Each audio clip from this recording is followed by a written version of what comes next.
Native Land Pod is a production of iHeartRadio in partnership with Reason Choice Media.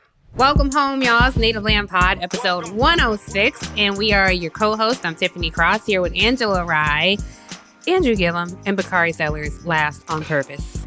No diss, Beyonce, no diss. Whatever. It's been a busy week, so I want to get right into it. What are we talking about today?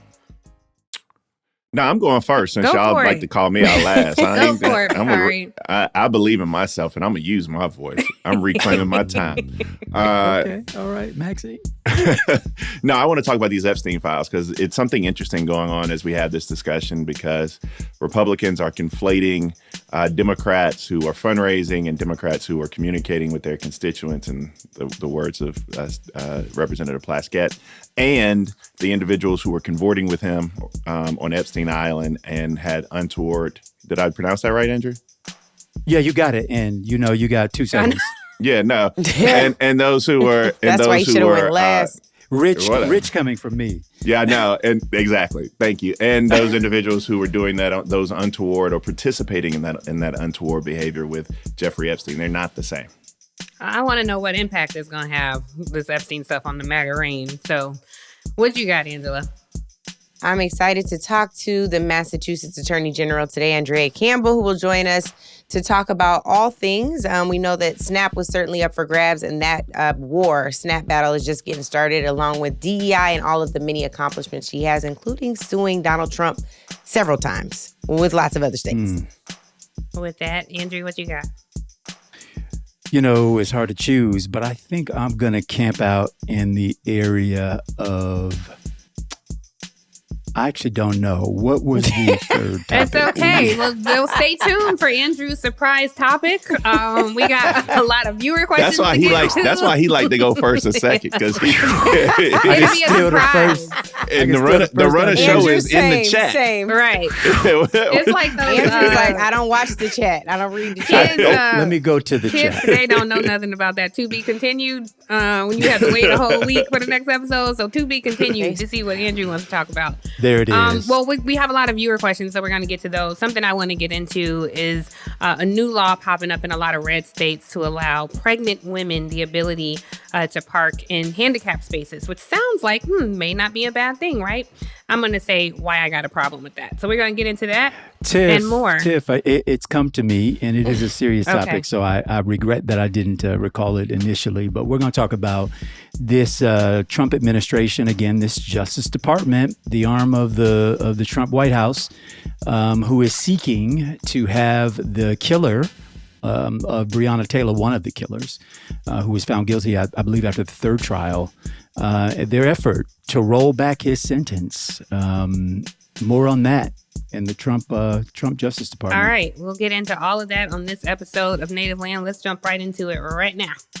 Okay, so Bakari, since you went first, we'll go with your topic first. I definitely want to get into the whole Trump Epstein Files because it was a lot happening this week on Capitol Hill. The House and the Senate voted almost unanimously. There was one vote, I believe, in the House. Angela, is that correct? Yeah, correct. In the House, one person voted against releasing the files, but there is a vote. We will see at the time of this recording. We don't know if Donald Trump has signed this bill into law to release the files, so we'll see. But I'm sorry, I did it again. Bakari. He got more hair. I got a full beard, hair. I'm in a... Is that what's making his Wi-Fi fuzzy? Because his Wi-Fi fuzzy again. I thought it'd be better when he finally went home. My Wi-Fi ain't fuzzy for me. The viewers will see you fine. It could be clear. I still don't mind calling it out because it's fuzzy on my side.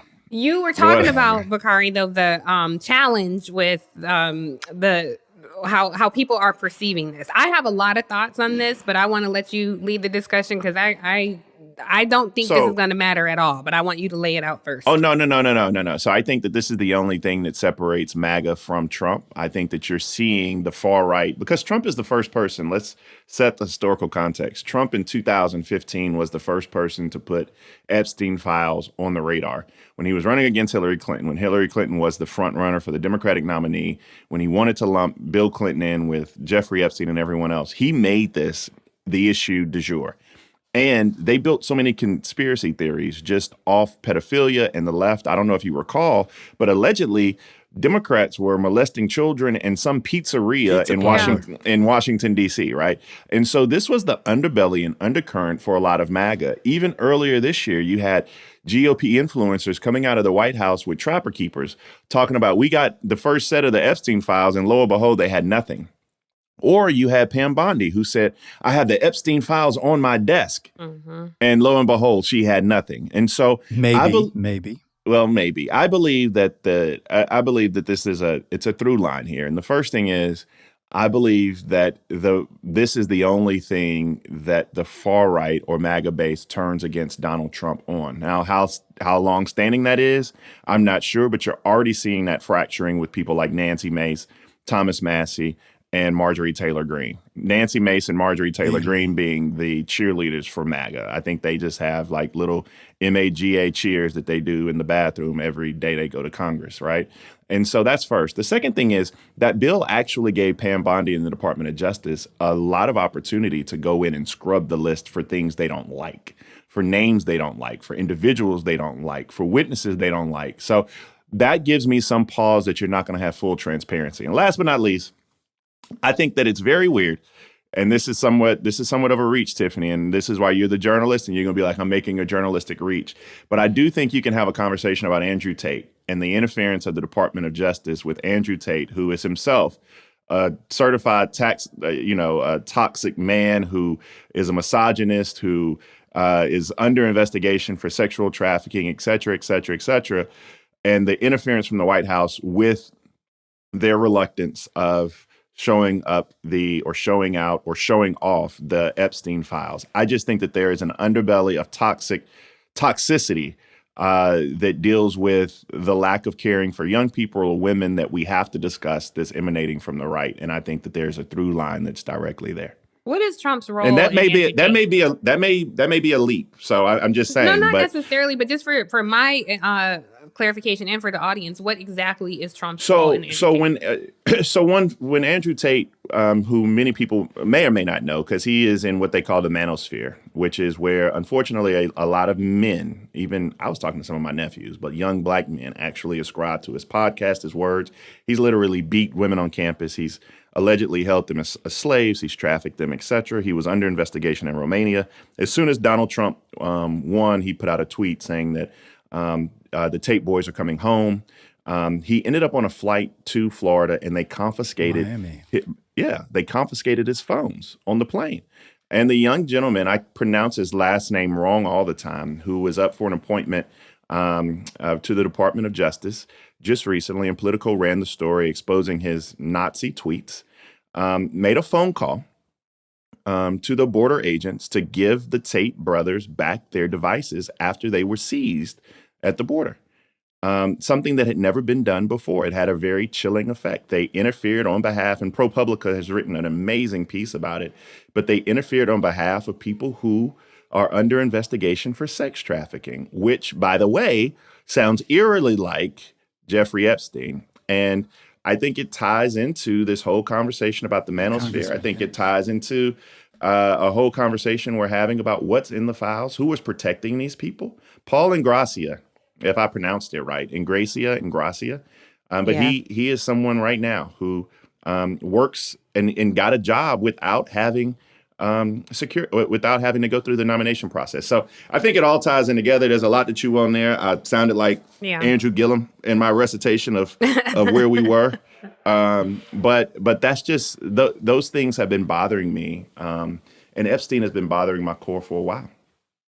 Angela, I'm muted because I hear the comments all the time. Please stop talking over each other. But I hear everything Bakari said, and I want to bring us back to Epstein, unless you had something on this. But something that was really frustrating me, we were in our group chat talking about this because I saw time and again this week Republican members of Congress totally railroad interviews. Anytime they were asked about, Trump and Epstein, they would deflect. And one person they kept deflecting to was Congresswoman Stacey Plaskett. So I don't know what you're about to say. But I definitely wanted to ask you about Stacey Plaskett and all this. So I'll go back on mute. Yeah, I think before we go to Stacey, could I ask? I'm sorry. No, Angela. If you're going there, I was about to talk about Stacey Plaskett. So go ahead. Okay, before you transition there, if I could just, Tiffany, you raised some doubt as to whether or not you think there's some lasting impact to what's occurred this week, and frankly, the buildup and all the Republican fumbling around this issue. Pretty basic to me that when you're dealing with child sex trafficking, that there's no partisanship to that, right? Everybody ought to be pretty clear that we're against people who traffic children. Yeah. But now they've begun to split hairs on the right, basically saying a 14-year-old and an 8-year-old or a 5-year-old are different, without acknowledging that you cannot be under the age of 18 and give consent, legal consent, for the business of sex.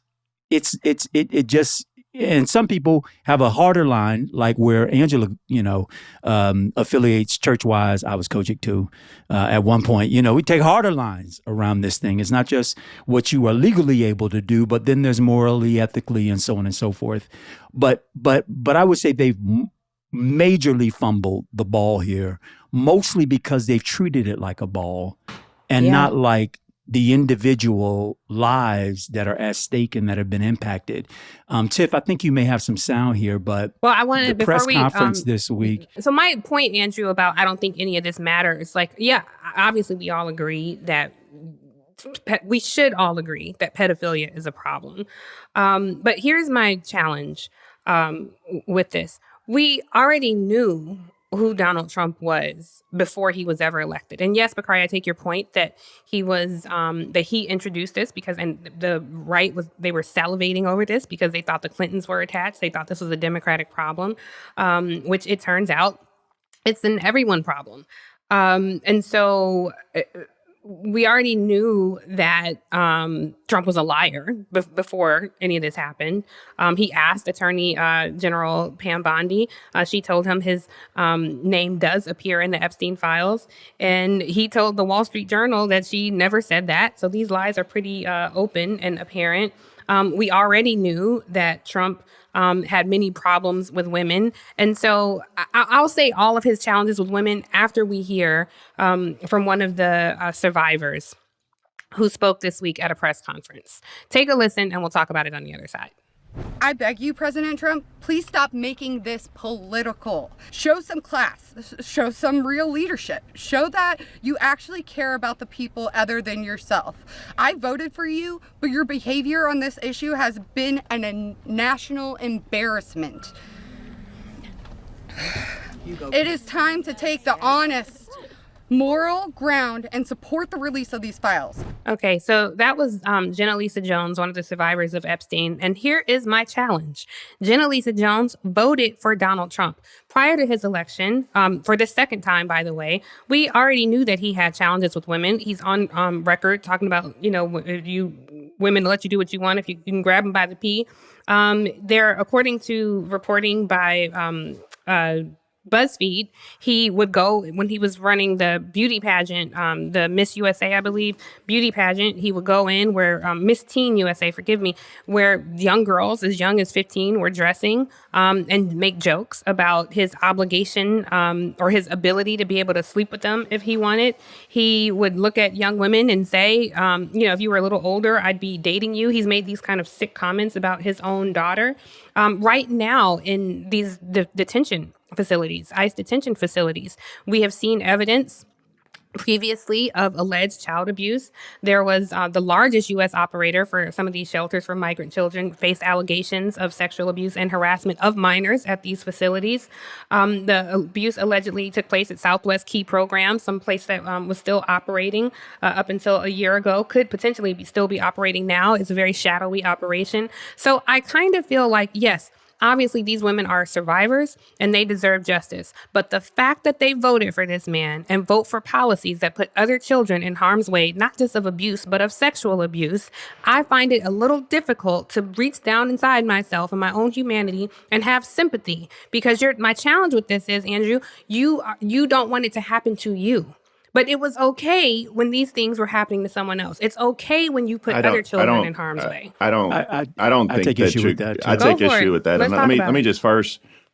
I don't think that we can allow them to change who we are in our core.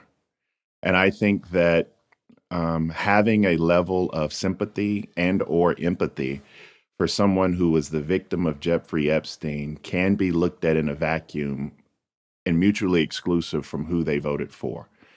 On this particular issue, for me, it's not a challenge for me to support her through her healing journey because she went through something indescribable when she was a child, perpetrated by a predator, and by that predator's friends, who was only protected by other powerful people in government. And, you know, I can in my heart separate my sympathy and empathy for her from who she voted for, because I refuse to allow them to take away the heart that I believe makes me whole and see the world in the way that I do. I'm not saying Tiffany, she I doesn't don't think deserve you're sympathy. wrong. I'm saying she voted in favor of someone who perpetuates the same thing that she claims she doesn't want. A few weeks ago on this show, we played the clip of Nancy Mace running out the testimonial room in tears. Well, she votes with Trump 98% of the times. Like, they vote in favor of policy that allows this type of behavior to continue.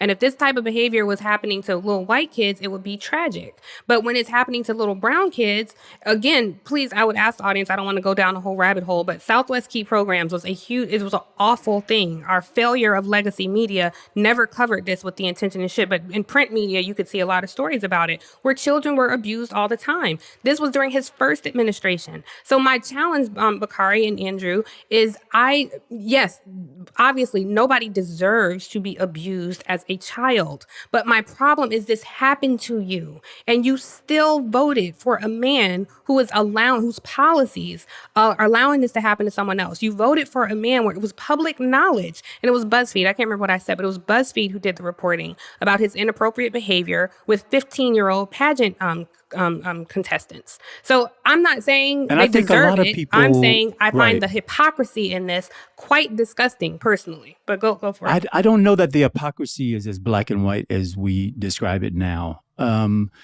One, I don't think that people drew the conclusion that Donald Trump was a abuser of underage children. Not during the campaign. No one made that allegation. Yes, he was inappropriate. And by the way, that's inexcusable as well for a grown A man. But people treated that like boys will be boys. If you remember that Making line jokes about during sleeping the with 15-year-olds, people treated that. No, I don't condone it by any means, Exactly. but I don't think there was a serious allegation at the time that he had participated in child molestation and child abuse. He was off color about his daughter. He was off color about these pageant participants. And by the way, we could absolutely go down the circle the drain on all of the kinds of ways in which Donald Trump is inappropriate. I don't believe that these women voted for a man who they believed was sexually abusing children. He may have been an association, and again, they may, like all adults, be able to make complicated, decision making and say, yeah, well, such and such was associated with my family, but I never knew what was happening behind closed doors. So they make allowance for those things. What really cut through for me with these women and their messaging is that it was the women who voted for Donald Trump who I thought were most excoriating of him, his behavior, and his record. Yeah. Now, it may feel like a little too little too late, but I actually applaud these folks for being able to rise above whatever the partisanship was in the moment to say, don't look at me where I am today, the voter, the 38-year-old, 48-year-old woman. Look at me as the 14-year-old who did not have defense, who did not have the adults who should have been paying attention, who should have had my back, who should have prevented all of these travesties from happening to me and to 1,000 other girls like me. They didn't have a defense. They didn't have a defender. They didn't have a champion. They didn't have the basic modicum of justice available to them. I don't want to over extreme this thing, but when those women during their press conference this week asked us to close our eyes and sort of think about the women in our lives, the girls in our lives at their age at 14, think about what they smell like, what they sound like, how they laugh. I just could not help but to put myself in that place and consider all the women I know, including you all, and think what the hell I wouldn't do in defense of you. And the fact that the whole system laid down on its back for Jeffrey Epstein and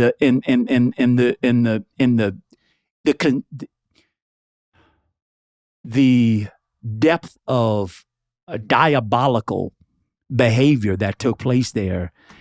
I'm beyond Jeffrey Epstein. I want these files because I want to unmask the system that allowed for that to happen, because it wasn't just the cover of one man. That system is still happening. If I can, I hear you. I'm coming right to you, Angela. You've been very patient. The South, but I just want to make this 23 point minutes into the podcast. I understand you yielded the mic. I just want to make one quick point. After everyone is okay. An adult conversation. I just want to make this quick point. Southwest Key Programs is still allowing for multiple abuse to happen. So the system still exists. That's not okay either. Absolutely. So that's the only point I wanted to make. Not okay. Agree. Okay. Agree. Angela? Yes. So I hope that we can all agree that child abuse, elder abuse, abuse of any adult, any abuse of any kind, Tiffany, thinking of you with dogs, is not okay. Right? It's not okay. And that is the adult conversation. The adult conversation is to acknowledge that this isn't a partisan conversation at all. It's a conversation about power. The conversation is the fact that there are people who are not blameless on either side of the aisle. The conversation is about the way in which this issue has been made to be a political football. Andrew, I think you use the analogy of a ball as well. And both parties are to blame here. Larry Summers is in front of a Harvard class just on Tuesday, talking about his role and how he was going to take a step back. But if it's okay, I'm going to proceed to teach this class.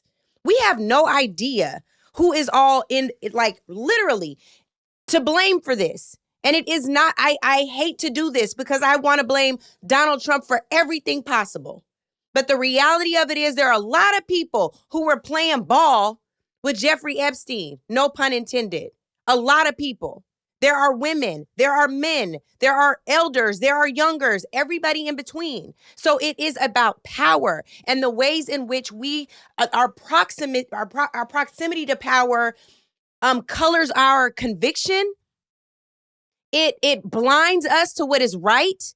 You know, emails being sent by fundraisers and yes, I get it. I was one of the people that would send emails for my bosses, for fundraisers, and turn a blind eye to people who we know we wouldn't want to even be in the same room with. But because they're a donor, because they can cut a goddamn check, we're fine with it, right? I understand, there's a lot here that needs to be unpacked, and we have to do this in earnest, right? Like, we should not ever be treating abuse of anyone as a partisan game. It's not. It really is not. And I think that is what is most unfortunate here, because even after this vote, it is still being handled this way. Donald Trump played a mean, terrible game here, and he did not add up the consequences during the election. But those people, for some people, it's fine for us to allow them to be single issue voters. But for them, it's not. I wish that Donald Trump never set foot in the White House. He is an embarrassment to this country. And yet and still, I understand how someone could say, well, this person is finally saying after decades that they are going to bring us justice on this issue where I felt unseen and unheard. I would hate to be in that position, but I can understand it. As sick as it is, I can understand it. I really can. And what I think is really unfortunate here is on the day of the vote, the Senate said that they would do UC, a unanimous consent vote, so they don't even have to be recorded for whatever reason. UC happened. Bill is on the president's desk at the time we record this podcast, still not signed into law at the time we record this podcast. But the reality of it is they still made it a game, because on the House floor Tuesday night, instead of focusing on keeping the main thing for Epstein survivors, they turned their ire towards Delegate Stacey Plaskett, who is a non-voting member on the floor, and sought to censure her. The vote failed, but I do want to play this clip since we're talking about felons. You don't want to talk about what is really happening here. Your attacks on working families, your protection of powerful predators and corporate criminals. You want to talk about texting felons? How often do you text President Donald J. Trump? That's the individual we should be concerned about. I love her sisters behind her with Absolutely. holding her back down. The Congressional Black Caucus, chaired by Yvette Clarke, made a statement in support of Stacey Plaskett. And of course, this is regarding the hearing where Michael Cohen testified before Congress last year. And in that hearing, Stacey Plaskett was texting with Jeffrey Epstein. They made the allegation that he prepped her to question the witness before the hearing, that he was feeding her questions. This is a career-long prosecutor. She didn't need any help from Jeffrey Epstein. And yet and still the issue remains, why is he even in your phone? We have to be able to hold both truths. Should she be censured for it? No, because he was texting and emailing and talking to a whole lot more than just Stacey Plaskett. But we have to acknowledge what people are battling in this moment, where we're dealing with proximity to power, abuses of power, someone who is trying to undermine and dismantle, frankly, democracy. People want real answers about the way that the Hill moves, the way that politicians move, and what needs to change. And I think it is an invitation for all of us to figure out what needs to shift so that we can do right by the American people at all time, regardless of our proximity to power. Can I throw in one little random fact since we're here? Yeah. One of the things that I found to be a great deal ironic throughout this whole thing and going through some of the people who were able to kind of code the emails for us is there was one email, kind of to Tiffany's point a little earlier. We were talking about just the systems of power and the Clintons and things that happened. But there was one email that actually stated that Bill Clinton had never actually been on Epstein Island. Throughout this entire kind of, and this goes back to your point, Andrew, we have more questions than answers. And it should not be that case when you have young women and we know that we're victimized. Girls. And I mean, That's right. Yeah, I mean, let's be very clear and intentional about our language. Young girls who were victimized. And still to this day, we're talking about someone who's sentenced, and I do criminal law a lot, somebody who's sentenced for the crimes in which he pled guilty, allowed him free reign to come and go to the jail as he pleased. And that person ended up becoming the labor secretary of the United States. And it kind of goes to show the person who was up again, right? Yeah. And so it goes to show you that some of the things we held to be true may not be. And some of the questions that we've had in our heart for a long period of time. And this is I said this before, this is the fascination of Donald Trump that I have. We talked about it last week when we talked about him speaking for poor people and shitting on a golden toilet, but poor people believing that he spoke for them. Well, in this particular case, to kind of Tiffany's point and Angela's point, to put a bow on it, there are women in this country, particularly those victimized by Jeffrey Epstein, that felt like Donald Trump is the only one who spoke for them. And for me, I don't know how people go through there. I can't sit here with the audacity to say I know what it's like to go through that particular healing journey. But I refuse to be like them, so I'm going to give them that space to do what's necessary.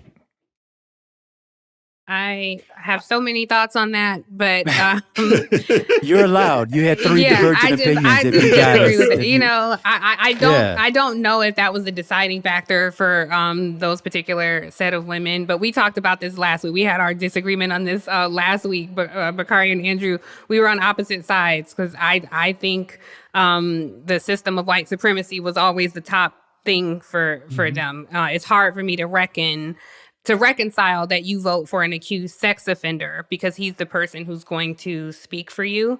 I think there were a lot of other factors that contributed to that. But I hear you. The cheese stands alone. I think all three of y'all probably disagree. It could be. You could be right that they're both true. A matter of priority, though, right now, what's first and foremost for these women was there was a candidate running for president who, regardless of his motivations, because we know they were maniacal. He was trying to do an end run around. But regardless of his motivations, there was a candidate for president who was saying that this kind of behavior is unacceptable and we're going to unearth all of it. Lo and behold, he is the damn fox. Well, right? Guarding the hen house. I don't don't know how much of it we're going to see. I mean, they're saying categories are going to be blacked out. Obviously, information about the victims and explicit details about the actual abuse. But here's where I'm my spidey sense, because they're saying information that is properly classified to protect national security. And I just wonder, who are the people who's going to determine what is national security, what we can't see? I would imagine that some of these folks are going to be Trump acolytes and have a political interest in protecting people in these or files. have direct conflicts themselves. 100%. Or the other thing, which is something which is going to catch a wide swath of this information, is he's going to, as he already did, say that he wanted to put other people under investigation, and you cannot disclose information. Can I say something real quick here? All right. Yeah. This goes out to our Tiffany and Angela's good friend, Stephen A. Smith. So there were a lot of people who questioned why Democrats did not release the Epstein Files when Joe Biden was president. I need to remind people that Ghislaine Maxwell was not convicted until 2021, and she was still undergoing her appeals process, which means that those records could not be opened while you're going through that judicial process. And furthermore, there were still people who were the targets, not official FBI targets, but targets of the Epstein investigation, and you dare not release information while those investigations are ongoing. And so there was this conversation that happened kind of around the water cooler. Well, Democrats didn't care, so they should have released it when Joe Biden was president. And I just wanted to fact check that while we had the microphone on the platform. Moreover, we actually believe in a system of justice where the executive does not direct the work of the Department of Justice. And you had a Department of Justice who was set aside doing its own thing. But moreover, we didn't choose this issue to weaponize, to use as a cudgel over Democrats to make it a political issue that will cause voters to vote one way or another. That's not how this issue was treated by Democrats. But I'm over the partisan because I think this is going to be one of those areas that is going to cross, if done properly. And I don't have full confidence. Actually, I don't have half confidence that properly is going to be in the factor here. But if, let's say, a future president comes along who's interested in real justice here, perhaps they will make sure that nobody slips through the screen, that we are able to hold not just the individuals, but the systems that allowed it to take place under the cover of every clandestine organization in this country, be it the CIA, the FBI. Again, we're talking about international trade of girls.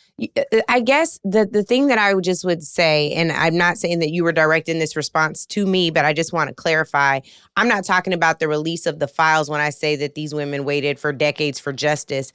They just wanted Jeffrey Epstein to be held accountable. I wasn't files talking, released or not. I wasn't talking about you. I'm just clarifying for the listener. That's not what I'm saying. I'm saying it wasn't that they've been pleading for the files to be released. They were pleading for this man, the people who, raped, harassed, abused them to be held accountable. And they had not seen that. And finally, it looked like, especially when you're in pain, you're in trauma, it looks like, there's someone that's going to do this, not thinking that it is, a political football for them.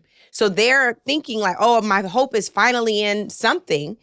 And then, whatever. Well, biggest loser goes to Speaker of the House, period. Enough said. Oh, I know we should have played that clip. Completely responsible next to President Trump for their making it necessary for a vote to having been taken. No, making it necessary for a motion to discharge to have to happen. Correct. Because he refused to bring it to the floor. Correct. Even went on recess. They went off the House floor, wouldn't do any House business during the shutdown. Not 6 weeks. 45 days. I'm not touching this. And he wouldn't even seat the person who was the vote for the discharge petition. Alita Grijalva, Raul Grijalva's daughter, yes. So let me just also say something that's going to make, since we all just jumped Tiffany Cross, something that's going to make her feel better. I want to give a shout out. I want to give a shout out to Julie Brown from the Miami Herald, because without local journalism, which is why I always tell folk, you got to support local journalism. You got to support true journalism. You got to support independent journalism when it's there. Jeffrey Epstein's story wouldn't be something that came to the forefront. It wouldn't have risen to that level because it was because of these local journalists who decided to listen to the voices of these girls, who gave a voice to the voiceless. And so as we're talking about we've talked about every angle of this story. I wanted to make sure we didn't overlook Julie Brown from the Miami Herald, who was one of the many, but at the forefront of making sure that this story actually saw, what do they say? They say sunshine is the best disinfectant. And she was able to provide a little sunshine to the Jeffrey Epstein story. Thank you for that. Sure. I think that's a really important point. For sure. All right. Well, certainly we'll probably revisit this conversation a few times, but we do have a guest coming up. So let's shift gears to that. All right. Joining Native Land Pod now is the Massachusetts. One more time. Bakari jinxed you when he said do it in one take today. I want to welcome y'all to the You think about Mississippi. In my crooked letter I. Right. Crooked letter now. The general is going to be obliged to have to correct you, right? Because that's us. You got the AG cackling. Okay, so Bakari, that is how you don't introduce a guest. I was doing that for your benefit, so you know how to introduce a guest and how not to around here on these NLP streets. That's going to be a t-shirt now, Tiffany. You need to leave that in the show. Massachusetts. Now let's really get into it, you guys. Anywho, joining Native Land Pod now is the Massachusetts Attorney General, Andrea Joy Campbell. She has served as the Commonwealth's 45th Attorney General since 2023. She's a member of the Democratic Party, and before that, she was a member of the Boston City Council. Madam AG, thank you so much for joining us. We're very pleased to have you. Welcome home, as we say around here. Welcome home. Thank you for having me. I know you're super busy, so I'm going to kick us off with the question. All my colleagues have a lot of questions, so I'll be quick with my questions. I think one of the heavy things that's big on our minds right now, we're seeing what's happening this week with ICE in Charlotte. In our co-host Bakari's neck of the woods, and you've been on the forefront fighting the Trump administration on a lot of this. You seem to be at odds with the U.S. State's attorney there in Massachusetts. I've seen you guys had a few moments of back and forth over what's happening there. But one thing that you've really been out front on, and that's TPS holders, temporary protected status. Massachusetts, which I was not aware, has one of the highest Haitian populations in Massachusetts. Outside of Florida. Yeah, I didn't know that, Andrew, outside of Florida. And you have been really out front with protecting that community of Haitians and Venezuelans, even going as far as joining a lawsuit against the federal government, who's essentially going after what we call sanctuary cities, where people are allowed to live freely and not being disappeared off the streets, but they're holding hostage funding, basically trying to punish some of these cities. Can you let us know what is the latest in that particular fight and where that stands, particularly as we see what's happening in other cities across the country? We are doing a lot to protect immigrants and frankly, to push back on a cruel immigration policy that we're seeing, not just in Massachusetts, but as you said, across the country. And they would have folks think that the immigration policy is about promoting public safety. It is the exact opposite. It is about perpetuating fear in our communities. It's also not only perpetuating fear, those who might come forward to report a crime are less likely to do so. It's absolutely undermining the trust between law enforcement and communities that have been built over decades, and having just the opposite effect. And I will just say, with no transparency and very little accountability for the egregious tactics that ICE is using in our communities. If I had my state police conducting operations as ICE is right now, there would be transparency, accountability. I would be called to every agency to speak up for their tactics. And here you have no accountability whatsoever. So we're doing our part to push back, doing a lot of Know Your Rights training, filing a lot of litigation. We've filed several litigation efforts, I should say, on protecting status, including TPS for Venezuelans, Haitians. We have a large Haitian population here in Massachusetts. And so much so that if we were to deport every Haitian in Massachusetts, our elder care system, our PCA care system, our healthcare system would come crumbling down. And so there are real economic consequences. In addition to that, cultural contributions, of course. And frankly, we're making it crystal clear that these policies do nothing to promote the well-being of our citizens, do nothing to bring about economic prosperity, and absolutely nothing to address the cost of living crisis that we're seeing in Massachusetts and in this country. That's right. General, I coming from Florida, having been born and raised in Miami, I actually, one of the key stops that I made when I was running for governor of Florida was to Massachusetts to rack up some endorsements of some of the Haitian leaders in your state, oddly enough. General, you have the distinction of being only the second African-American elected statewide in Massachusetts behind Edward W. Brooks, who I knew through my former boss, who was his chief of staff for a number of years when Edward W. Brooks was in the United States Senate. I am curious to know whether or not the legal maneuverings of this current administration in Washington, D.C., very specifically the U.S. Attorney General's office, has in their targeting of your fellow Attorney General, Letitia James of New York State, if that targeted, very cruel, unsubstantiated attack on her has caused or created any kind of a chilling effect amongst your fellow attorneys general across the country. You all have been on the front lines. In fact, when we couldn't look around anywhere, DC or any other community around the state, and find a front line, the attorneys generals were out there holding this administration accountable and standing on the side of law and justice.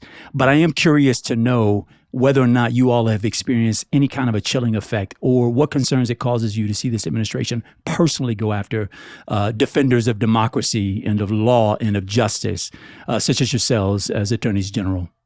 I appreciate the question, and I stand on his shoulders as well as Deval Patrick's, right? Folks who came ahead of me in Massachusetts, who paved the way. And I used to be an attorney for Governor Patrick, so we're quite close in fighting the fight. And I will tell you, I'm inspired by them and all the other unnamed Black folks that I stand on their shoulders, especially Black women. I was recently in Montgomery, Alabama with Brian Stevenson, talking about the wrongful conviction work he's doing and what we could be doing here in Massachusetts, and taking in, obviously, all of the sites that he continues to create to lift up our stories. I got on a plane and I came back absolutely inspired. So yes, there are targets on the backs of AGs, only Democratic AGs, of course, who are stepping up in this moment in time, targets on our back. But I've been leaning into it and saying, bring it on. Inspired by the history of my folks, inspired by the history here in Massachusetts, and inspired by the stories of real people that without us would not see relief and accountability, wouldn't have SNAP benefits, wouldn't have a public education, wouldn't have a clinical trial for pediatric cancer if we didn't step up and fight the fight.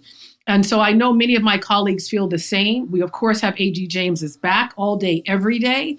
But we know why we do this work. And I would add one personal layer for me is I'm very faith-driven. I name that everywhere I go. I know not only who I am, I know whose I am. So I'm just praying more, knowing that my God goes ahead of me, behind me, and all around me. And I think in this moment in time, we need to lean on our personal stories, our history, and our faith. I love that. And I want to please excuse me, Deval Patrick, Governor, for that blatant omission when I talked about only one of two statewide. Of course, there is Governor Patrick. I appreciate the correction. No, I was running to correct you, Andrew. Don't worry. Thank you. I know you were. I had to get it in there before you started. Madam Attorney General, I love you. I adore you. For those of you all on Native Land who don't know, we were in Iowa, in a cold Iowa. And she was pregnant, and we were out there eating cold pizza and knocking on doors for then presidential candidate Kamala Harris. So shout out to that baby that was in your belly. That's right. Who's going to be 6 next month? So we were running the streets 6 years ago. Oh, my goodness.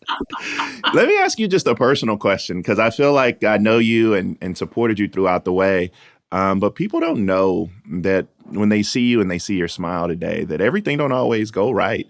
In 2021, you should have been, as we thought, the next mayor of the city of Boston, and things didn't work out for you.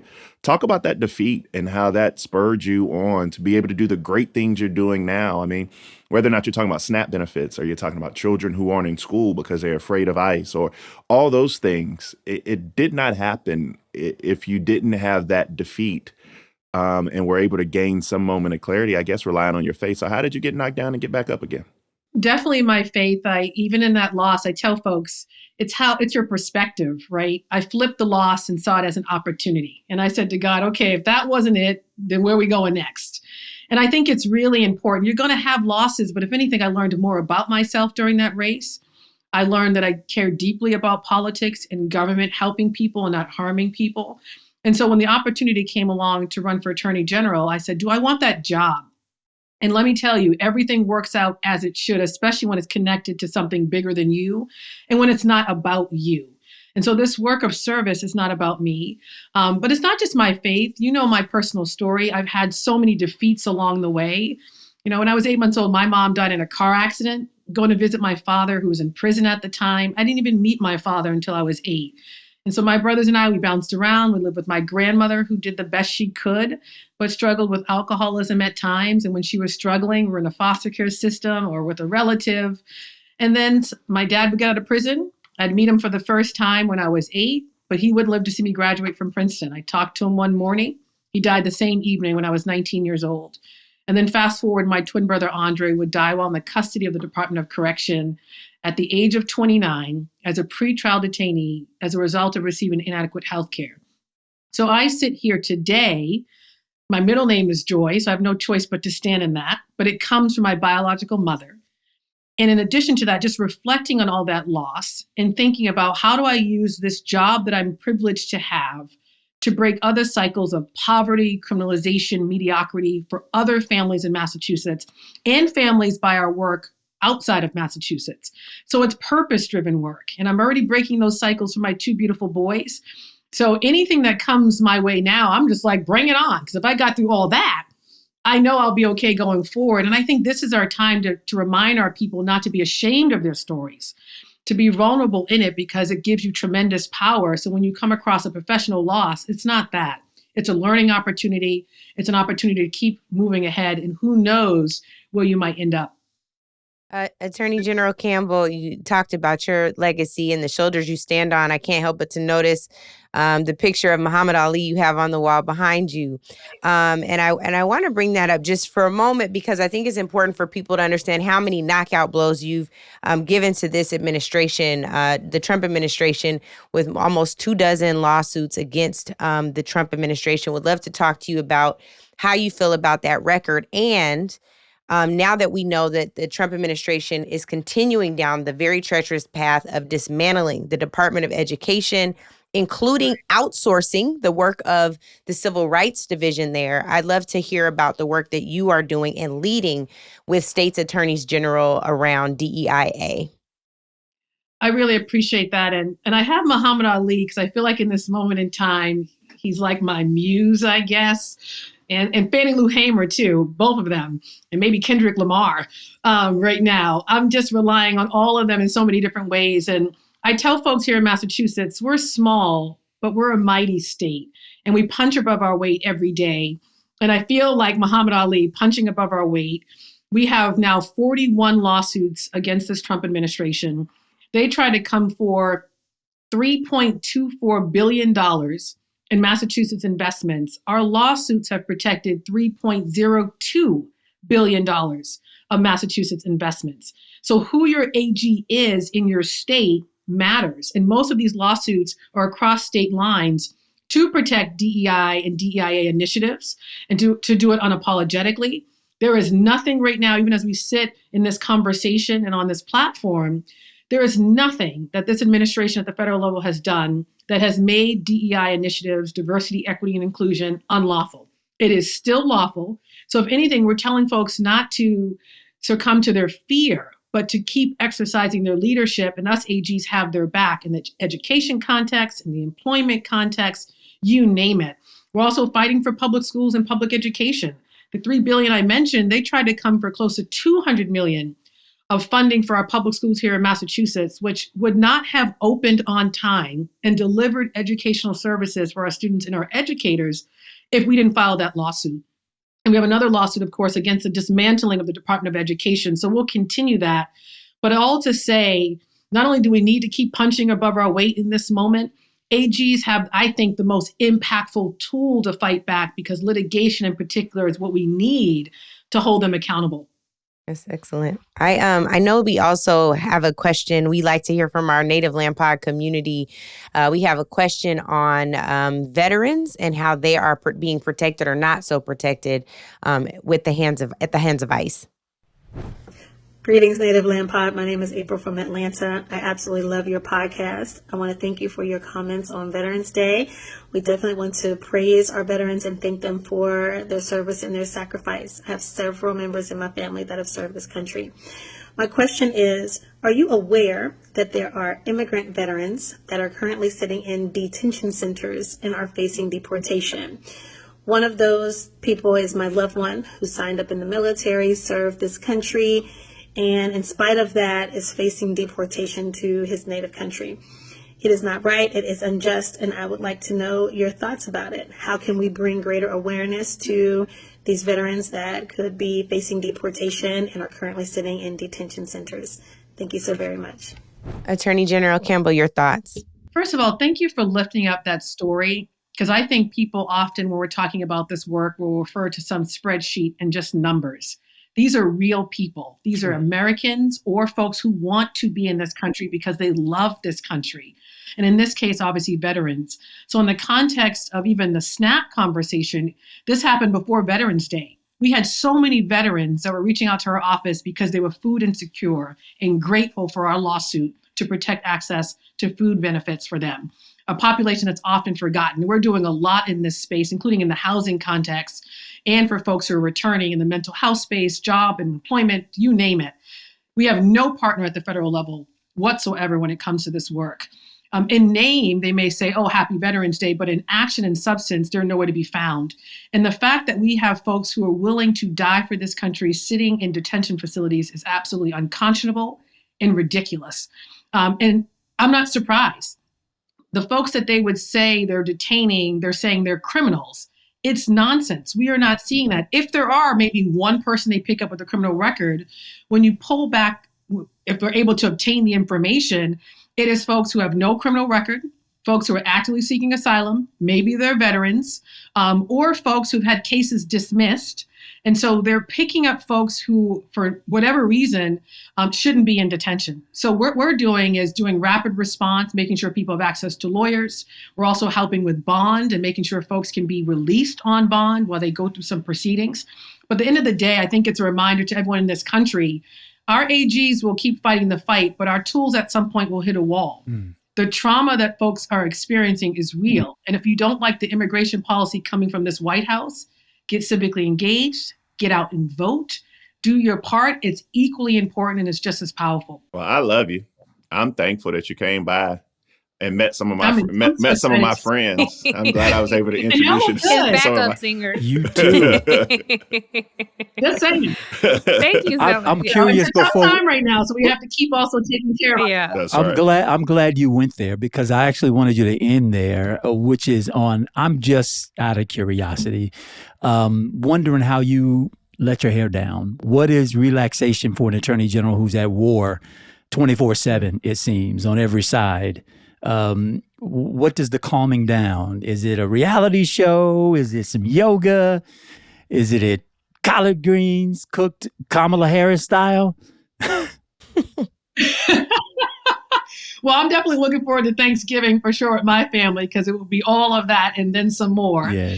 But it's running around with my kids, playing with them. It's starting my day in prayer, even before my kids wake up, before my husband wakes up, and just centering my spirit, and just realizing I'm not doing this by myself, and I'm certainly not doing it in my own strength.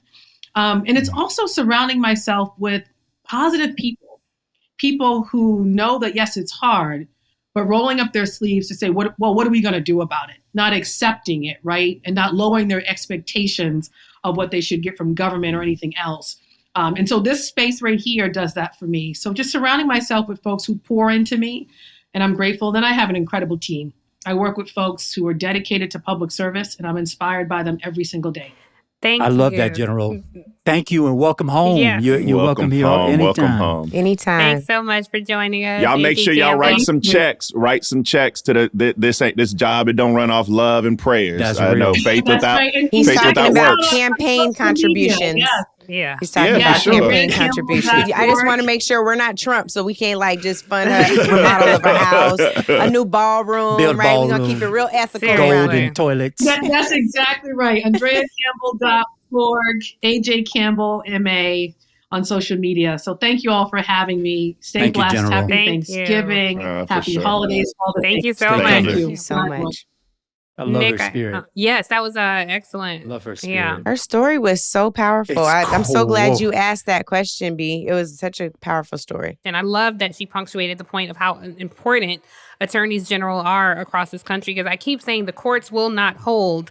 I know, I'm gonna have two lawyers on the show, but I don't have a lot of faith in the Justice Department. And right now that seems to be who's on the front line, the judges and the attorneys general. And I just don't know how much they're going to hold. And speaking to that, Angela, you dropped in our chat, speaking of the courts not holding, what federal prosecutors are trying to do when it comes to Breonna Taylor's convicted killer. What is the latest there?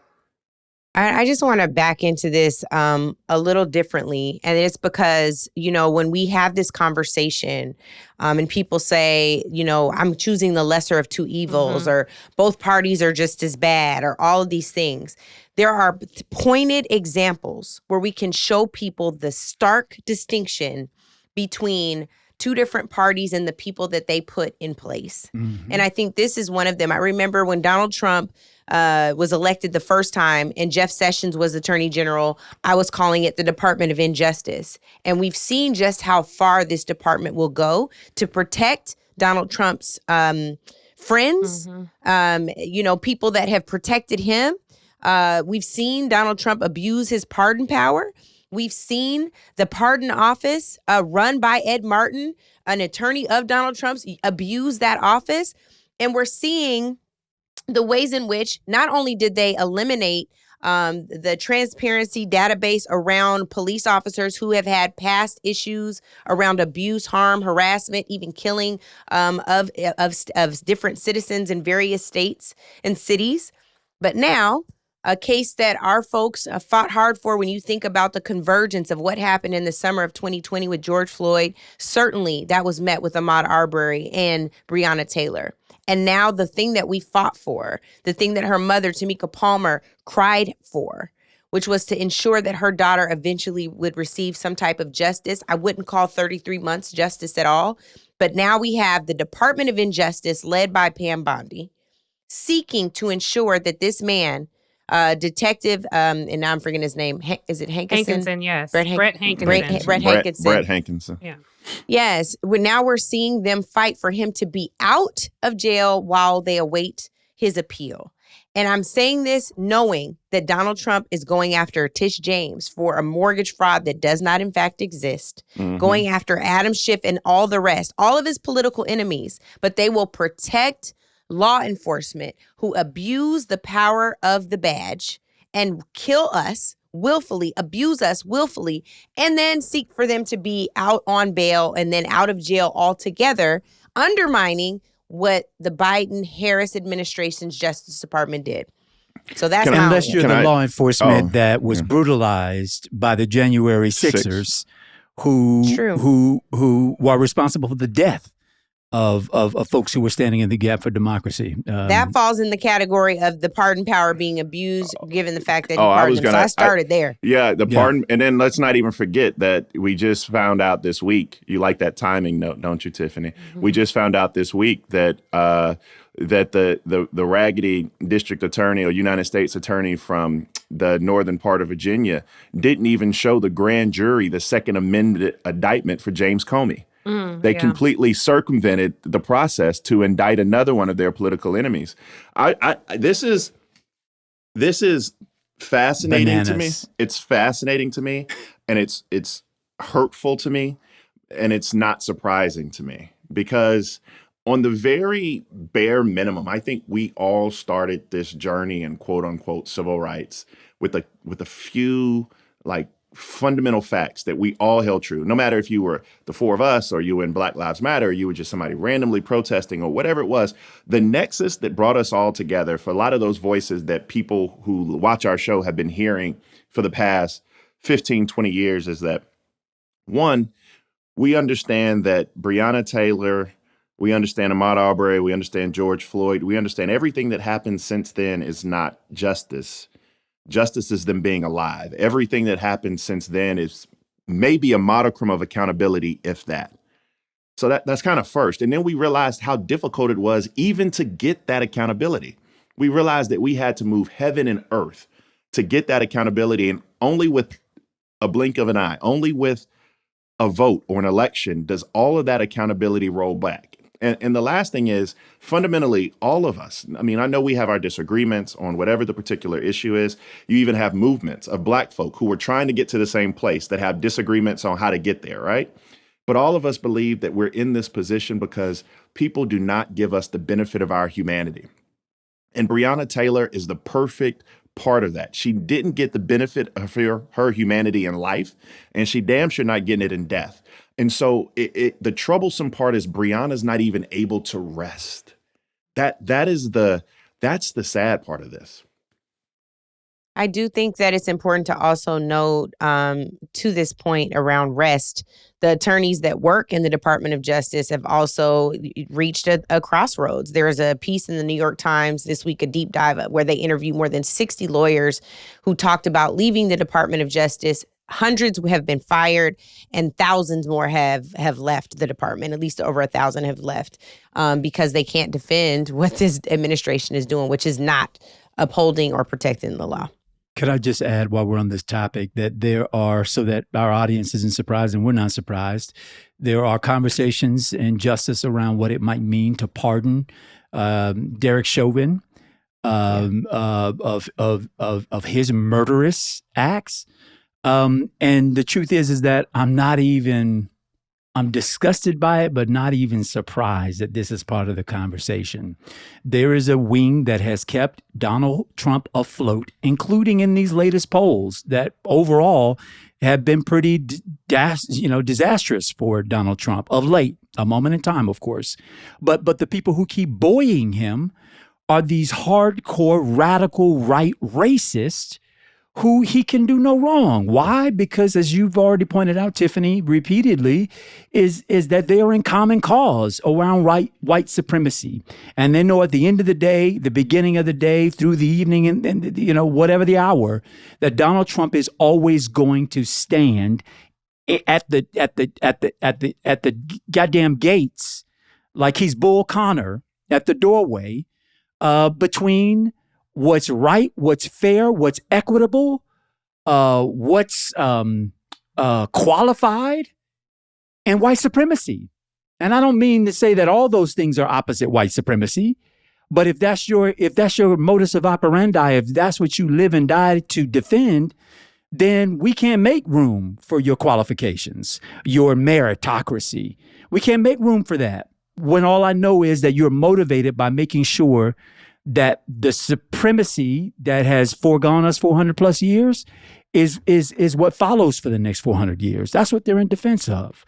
So I just want to ready our community that there's probably going to be a lot more pain, a lot more hurt, a lot more rolling back of accountability, if we could say it, certainly not justice, but the symbols of justice that we've gotten. This officer fired into an apartment where he could not see into it. 10 times. Blinds up. I mean, this is against any protocol of any law enforcement official, blindly shooting into a space, and he has no line of sight. And this is the thing. This is not just unique to Breonna Taylor's case. Of course, Andrew just referenced George Floyd as well, and Derek Chauvin, and the efforts that are largely based in white supremacy to get him pardoned. And we have a clip from Ben Shapiro on that. And there are a bunch of reasons why Derek Chauvin should be pardoned. By the way, while in federal custody, he was stabbed recently 21 times by a fellow inmate. So it's quite dangerous for him. The reason why we now know all of this is because we know from jurors that they were pressured, that they felt the pressure, that they were scared to rule in favor of Derek Chauvin. We now know, and we could see it at the time, the amount of public pressure that was brought in that particular case. The mayor of Minneapolis was signing settlements with the family of George Floyd on behalf of the city in the middle of the trial. The governor of Minnesota at the time was, of course, Tim Walz. And Tim Walz was basically out there proclaiming the guilt of Derek Chauvin. So let me just say this really quickly. I think Ben Shapiro is brilliant, right? I think that he is just a brilliant, brilliant person who articulates his views. We disagree with them, whatever. That was some bullshit. Because none of that is legally sound or justified, right? Yeah. There was nothing in that which reaches the level to have a conviction overturned, let alone a pardon. Like juror pressure. One, there's no evidence of that. There's no evidence that a juror would have, because you know what happens after every guilty plea? Or guilty verdict, juror. They poll every juror and say, is this do you want to poll the jury? Yes. Is this your verdict? Yes. Blah, blah, blah, blah, blah. So that is, settlements happen criminal case all the time. Like, this is not anything, but I think it's necessary that we hear somebody on the other side articulate their reasoning so that then we can come in and stand on our platform and be like, this is the reason why this isn't true. Not rooted in emotion, not rooted in I hate you, but rooted in the fact that, no, this just isn't legally sound. And the crazy part about it is, Andrea, Gillum, it's not legally sound, and Donald Trump still may do the shit. Yeah. Absolutely. Passes Likely prologue. will. Yeah. Passes I prologue. have a slight disagreement there. Not a slight, a major disagreement there, Bakari. I think if we're calling Ben Shapiro brilliant, then our standard for brilliant is very low. That's his opinion. I mean, I'm gonna have I don't mind calling people. I mean, I think he's very smart, very well read, very articulate. I mean, we can disagree with people. Charlatan. Yeah. We can disagree with people who we think are smart. I disagree with people I think are smart all the time. He just doesn't fall into that category. But I hear you. If you think he's brilliant, I yield to your point. But I think I want to. He's in all our brilliant meetings. You know, that's what I'm saying. When we have our little meetings of the brilliant people, okay.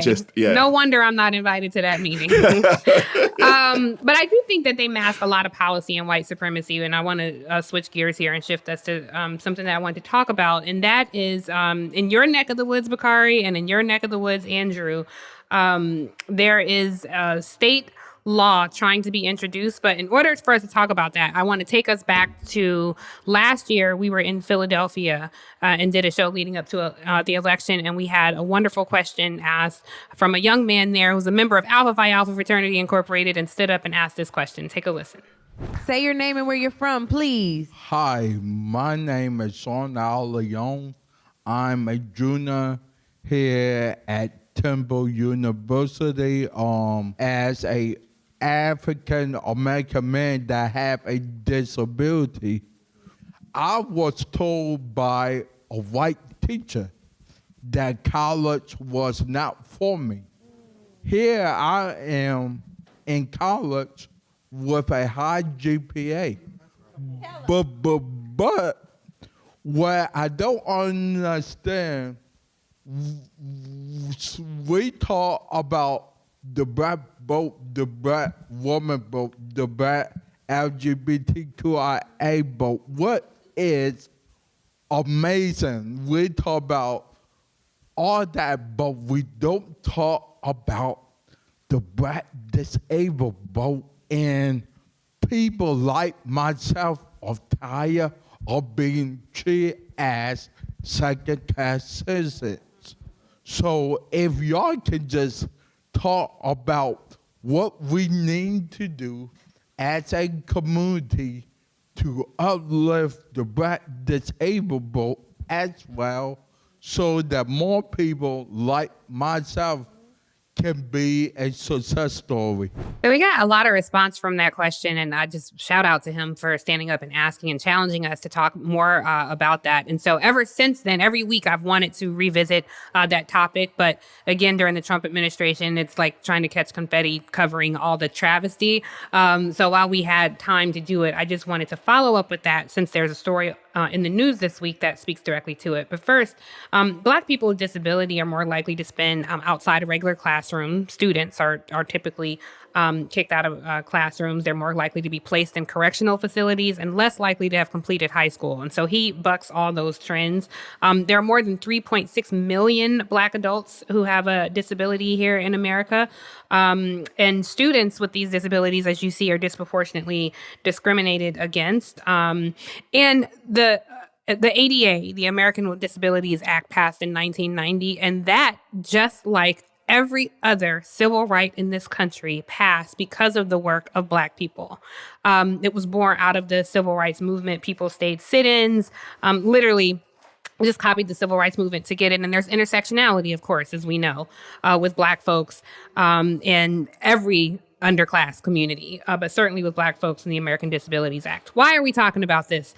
It is because where are you going with this? Yes, if I can be permitted to well, she's clearly not reading your comments inside the chat. Well, why this matters on a serious note is because there is an effort underway in several red states, including yours, Bakari, and yours, Andrew, to allow pregnant women to use handicapped parking spaces. And that sounds like a noble enough gesture. However, this is not what it appears to be. This is an initiative from right-wing extremists. I think we have to stop calling them conservatives, right-wing extremists, to encourage more women to have children. So a typical tactic of right-wing extremists is to pit one group against the other.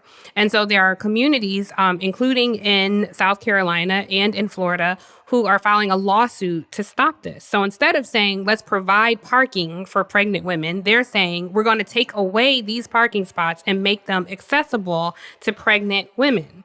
Now, this is in direct violation of the American Disabilities Act, and pregnancy is not qualified as a disability. And nobody's saying that pregnant women should not be able to have these parking spaces, but there is a huge groundswell. And so because that gentleman so bravely asked that question, this is precisely the intersection of people who are Black and who have disabilities, who are voters, and where policy butts up right against them.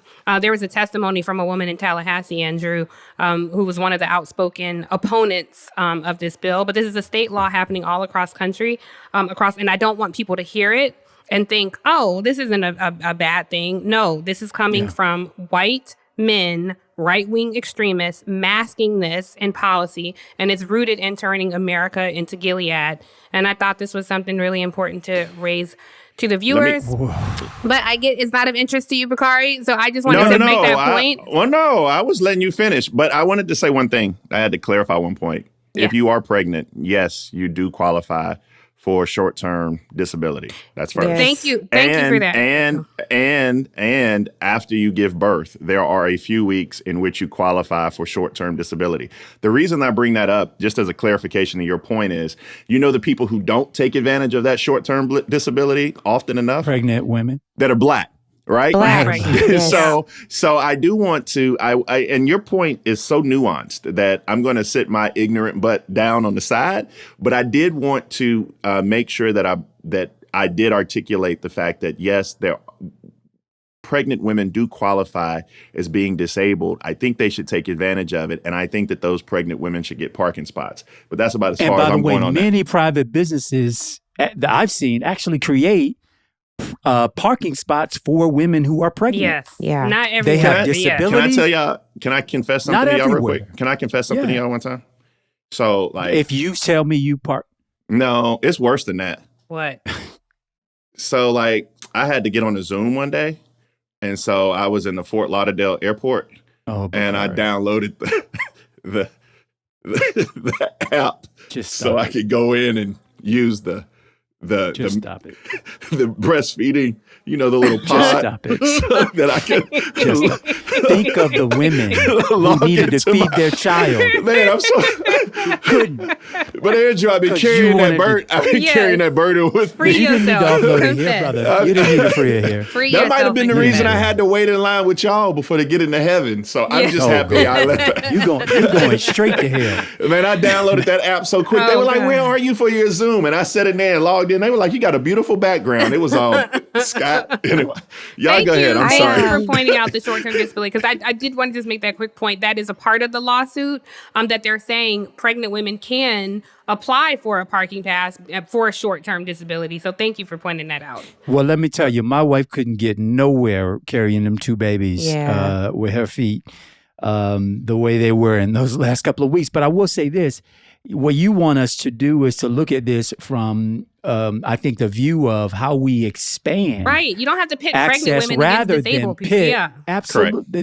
Then pit certain communities against other communities. Notwithstanding the correction, the important legal correction that you made, Bakari, this again is, first of all, bless the woman who wants to have a child now to get a closer parking spot, because they're gonna have to try harder on the incentive side. But I definitely know that is part of the right wing extreme agenda. This, they're obsessed by the replacement theory, and they are terrified by the low birth rates of white women.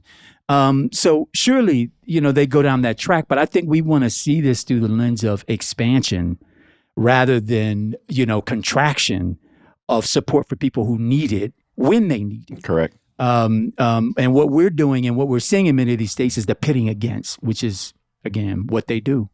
Well, and especially when you think about things from a scarcity model, I think it's really important, and I'm grateful that you brought up, Andrew, the idea that, or Bakari, whichever one of you guys both look we're the same. All Black people look the same.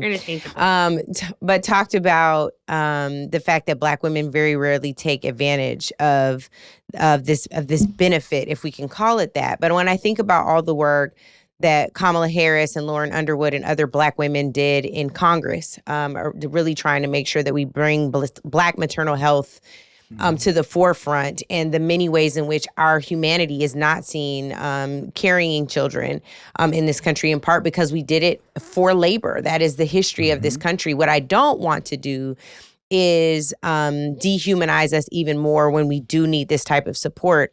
So one thing that I think is important, and just for a moment, because I think it would behoove us not to miss something that has been on the radar, talking about Black pregnant women. There was a woman in Dallas, there was a woman in Indiana who both were kicked out of hospitals just recently. And I want to play the clip of the woman in Dallas who is clearly in a disabled position. And as she is going through intake, which she should have not had to do while she was in active labor, she's sitting in a wheelchair, definitely in a disabled position. Can we roll that clip?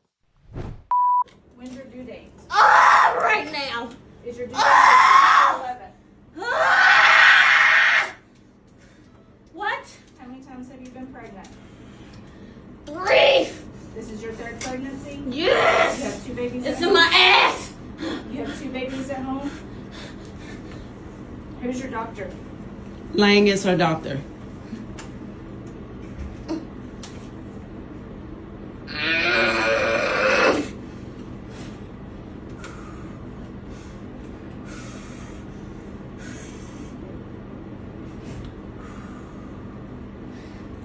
Y'all treat all your patients like this or just the Black ones?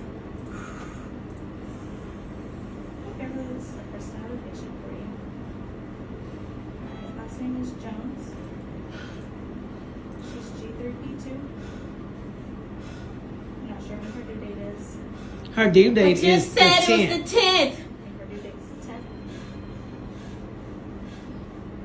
She got 3 pregnancies, 2 babies at home.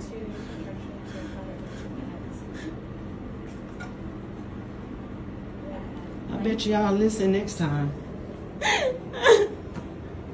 When you found out you was delivering at this hospital, your ass should have changed doctors.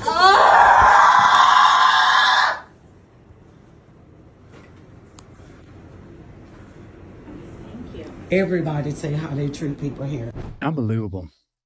But believable. I think my story is kind of well known. You know, Ellen almost died during childbirth, so I don't even want to go down that path. In fact, my number one political issue is African-American female mortality, because that happens more than people know. Of course. That's And right. the reason being is because of our implicit bias we have in our healthcare delivery system. And people are like, what does that mean? If any person asks you, does racism still exist? The number one example is it exists when Black women are giving childbirth, because it crosses over socioeconomic levels. It doesn't matter if you're on Medicaid. It doesn't matter if you are Serena Williams or Ellen Sellers. Right. It can affect you equally, right? And it's because in their studies that people inherently believe that Black women have a higher pain tolerance, or that they're more likely to fake the pain that they're going through. That's right. But Andrew, this is the point that I wanted to make by laying that out. This is why Black men have a very, very, very important role in a woman's pregnancy and childbirth. Because many times in that room, you have to be your partner's number one advocate. Because oftentimes those individuals cannot speak up for themselves because they're going through that process. And unless you were there yelling and screaming, kicking and shouting, cursing, threatening lawsuits, call the police, doing everything necessary to protect the life of the woman you love and them little people you ain't even met yet, then sometimes, and too often, more often than not, those Black women will die. And Bakari, I was listening to a NPR story the other day, really right down these lines. One of the most effective ways of getting medical staff's attention during your partner's pregnancy and delivery is for a husband to be the advocate, with one exception: husbands of color. That's because they want to take your ass to jail. Yes. Who oftentimes call security. Security is then escorting the husband every single place he goes. The message goes out through the hospital staff that this is a problem man. And I mean, in the story I was listening to, this he was of Latino descent, father was arrested while his wife gave birth, complained about the pain that she was experiencing, and nearly died, right? I said during your comments, Bakari, thanks Charles Johnson, yes, who is the husband to Kira, and they have an organization. He has a foundation, what is it? For Kira for Life, I believe it is. For Kira for Moms. And he's been a guest on our show. He's been a guest on our show, but Charles Johnson, an incredible advocate for just the most unspeakable tragedy. His wife bled internally after a C-section for 10 straight hours, right? She's saying, something is not right. Something's not right with me. And dismissed, again, her pain, not perceived as real pain, being manufactured of some sort. And then a life cut short, a child who won't have his mom, a husband who has lost his wife, all of it 100% preventable, right? So I couldn't agree with you more that husbands have to be there, but we have to systematically demand better. There is no reason for Black mortality rates to be at the level that they are, and for us to still be scrutinizing individual cases when we know that that is only the case because of systematic, racist, not just policies, but practices and in practice in hospitals and in healthcare systems all throughout the country, everywhere. And laws have to change. I think the important thing here is, I know we have to wrap, is that we don't keep pitting different groups against each other. Pregnant women, Black, white, Asian, whatever, deserve to have access that is easy, deserve to have a life that isn't making their pregnancies harder. And I think that they can do that without taking away from parking spaces that already exist. If they can make space for electric cars, certainly they can make space for pregnant 100%. Women. And so, but I do not think that it is smart for us to pit these groups against each other. And we should focus really hard on making sure that it is easy to bear children and to be pregnant in this country. And we should also make sure we're protecting accessibility for other people who need that. And we are not pitting them against each other. It's these right-wing extremists. And to your point, if they really gave a shit about pregnant women, like you just gave a testimony, Angela just talked about the work that Vice President Harris did on this, Congresswoman Lauren Underwood from Illinois did on this. If they really cared about people bringing life into this world, they would put their resources there, not into some BS legislation taking away. And so that sets up a war between two communities who both, like Angela made the point, deserve to have accessible parking spaces. Sorry, Bakari, go ahead. No, I was just saying thank you for introducing the subject, and I like this show. I mean, I know I add a great deal of value, but the way that you three are able to take that topic and we extrapolated that with such depth. Oftentimes when we talk with our friends, we don't ever just say thank you for the conversation. And thank you.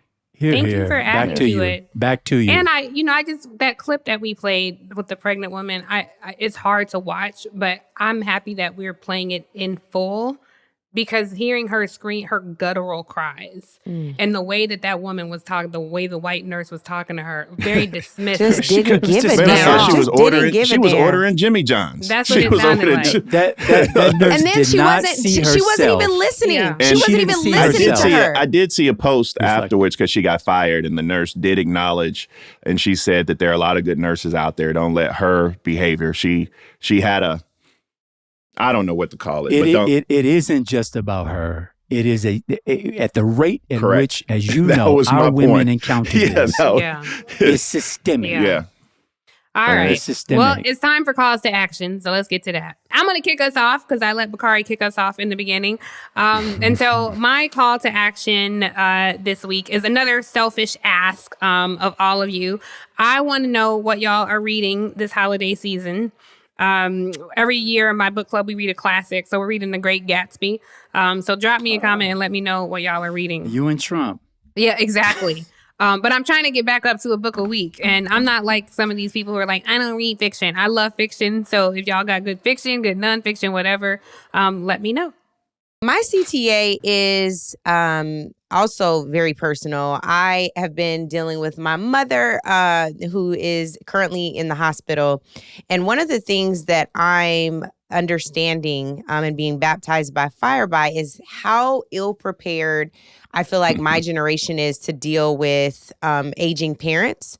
And so what I really want to do is a joint project with our Native Land Pod community where we can put together a shared memo of all the resources that we need, making sure that our parents have wills and trusts and that they're updated, making sure that our parents have, power of attorney done. I had to call Medicare earlier for something and he was like, I can't talk to you about that. You're not authorized, right? Like all of these things that are small and they don't take a lot of time, but when you have to deal with the convergence of all of them at the same time, it's overwhelming. So I want to hear from you all, your stories, what you all have done to succeed in this space, how you supported your parents. They're adults, they make their own decisions, but they need a little more support and they do not like being treated like you're grown kids. So if you got tips for that, I'm a bossy child too. Help a sister out. Really? I definitely want to get this right and want my mom to feel loved and supported and held with the dignity of a queen, which she deserves. So I know y'all have probably been through that with your own parents. Andrew, I know you're going through that with your mom too right now. So whatever tips y'all have, please send them to me and Andrew. I'll make sure he reads them too. Yeah, I appreciate that ask on our behalf, and I got to just give a shout out to my sister. I'm glad my mama didn't stop at 6 children. I'm glad she went for 7. The only girl of the bunch, my baby sister, attorney counselor Monique Gillum, who has been there every step of the way. Like I was at a funeral this weekend, and I just want to speaking about this issue of aging parents and our lack of preparation for it. Want to lift in prayer my good friend, brother Alvin Benton, on the passing of his mother, Gwendolyn Benton, an educator, was a personal assistant, I think, to CEO of, maybe it was Coca-Cola. She was a principal, elementary school principal, gave her life and service to people. And one of the things that Alvin said during the funeral, as he was giving reflections on his mom and her impact on his life, he's a mama's boy, he says. I can confirm he that dude. But in truth, Alvin said during his reflections to say a prayer for and check up on your strong friends. And I think about you all, the folks who I get to share this platform with, when I think about strong friends, the ones who are always in the gap for other people. But it really resonated with me. And maybe I was in need, maybe myself, I don't know. Strong people rarely ever do the asking. But it made me think about the people in our lives who are always carrying, who are always doing, who are always looking out. So I just want to echo Alvin's directive to check on your strong friends. The ones who always checking on us and always doing and always going, check in on them and just see that they're okay. Like he said, they need a little sunshine, a little raindrops to flourish as well. So shout out to Gwendolyn Benton, the life she lived. 2 weeks prior, my cousin Michael Sams, who passed as well. Men, brothers, check up on your health. But check in on your strong friends. What you got, B? So I'm a kind of bridge the gap. One of the things that Angela got me thinking about is when we get to be millennials. Andrea and I have spoken about this sometimes, and we had like an off-the-air conversation a few weeks ago. You find yourself raising your parents and raising your children, and it's funny because your children listen better than your parents do. And so you just find yourself in this kind of middle kind of tug of war. But on the other side of that, Lord, to go into the same. But he'll be back. You don't even know he gone. I know. Let's text him. Jesus, what happened? Sorry, your being captured. Dial-up internet is broken. Out. Let me try to call him. Call Bakari Sellers, because he might be in the middle of a good preach. Hello? That would be real sad. Oh, hello. Welcome back. There we go. Okay, try again. Yeah. What happened, we missed you. friend? Did you keep going? Did your mom pick up the phone so that your internet went out? My dial-up? No, this is actually good internet. I don't know what's going on. It don't matter where I am. The internet in South Carolina don't like Native Land podcasts. Listen, I wonder why. Start over from, you were bridging the gap. Yeah, no, you're bridging the gap because you got to raise your parents and you got to raise your kids. And so one of the things that I wanted to do was just talk about whether or not it's Epstein that we were talking about earlier, some of the things that I've been kind of going through in my work day. Be very mindful of your children. Be very mindful of the things that your children are doing and that they're into. My call to action is I have a young lady who I represent who her child was playing Fortnite and she heard some things that were untoward being said on Fortnite. And so she began to ask her daughter if anything like that had ever happened to her. She's under the age of 10, and she began to tell her mother how she was being sexually abused at after school program. And so I just want us to, while we're talking about the things we need to do for the adults in our lives and our parents, to also make sure that we're raising that level of awareness with the young people that are around us, because this world is a hellified place outside. And so just make sure that we're being mindful on both sides. All right. We need a pick-me-up call to action. I think all of us. Everybody's heavy. Some tough stuff. Yeah. No, but I got to pick me up. What I'm going to do for Tiffany Cross's book club is one of my coworkers, Scott Jennings, his new book just came out in time for Christmas, and I'm going to send it over to Tiffany. Somebody pick up Bakari's phone again so the internet go out back out. Nobody want to hear this shit. So I'm going to get Tiffany Cross. I'm going to get Tiffany Cross Scott Jennings' new book for her book club. and y'all read it I don't and think report back is to it us. fiction? Oh, you know what? It's going to be fiction too. You like Thank fiction. you. You Angela like called fiction. it. Thank you, Bakari. I picked up what he put That was down. quick I for picked him. up That was what he quick. put That was down. We quick. got it. Thank you. No, but seriously, I actually will For take that that book. factless read. I go away every winter with some friends of mine in my book club, and sometimes we rent a house and we run out of firewood, and we're always like, "Oh, we need paper to burn." Lord. So that Whatever. is perfect. Good. Scott, Good if they friend. buy it, they buy it, Scott. It don't matter what they use it for. Ain't nobody Buy buying it, that they dumbass burned it. book. My God. Anyway, Whatever. sorry to this man. All right. Anyway. She not that sorry. Exactly.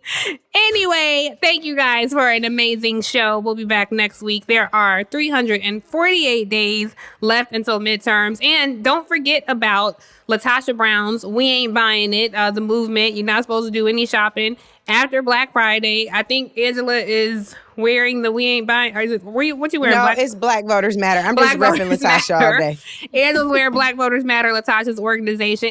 And if you like what you heard today, please be sure to share it, tell a friend, leave a comment. Make sure everybody you know is subscribing and listening to Native Land Pod. Also, please check out some of the other shows on Reason Choice Media. Our girl Jamel Hill hosts Politics. I'm a huge sports fan, so I've been listening. And we also have The More You Know with Noah DeBarrasso that you can check out there as well. And don't forget, we have mini pods that drop every week and solo pods that also drop every week. So make sure you're following all NLP on all the platforms to keep up with what we got going on. All right. Thank y'all for tuning Welcome in. home. Welcome home. Native Land Pod is a production of iHeartRadio in partnership with Reason Choice Media. For more podcasts from iHeartRadio, visit the iHeartRadio app, Apple Podcasts, or wherever you listen to your favorite shows.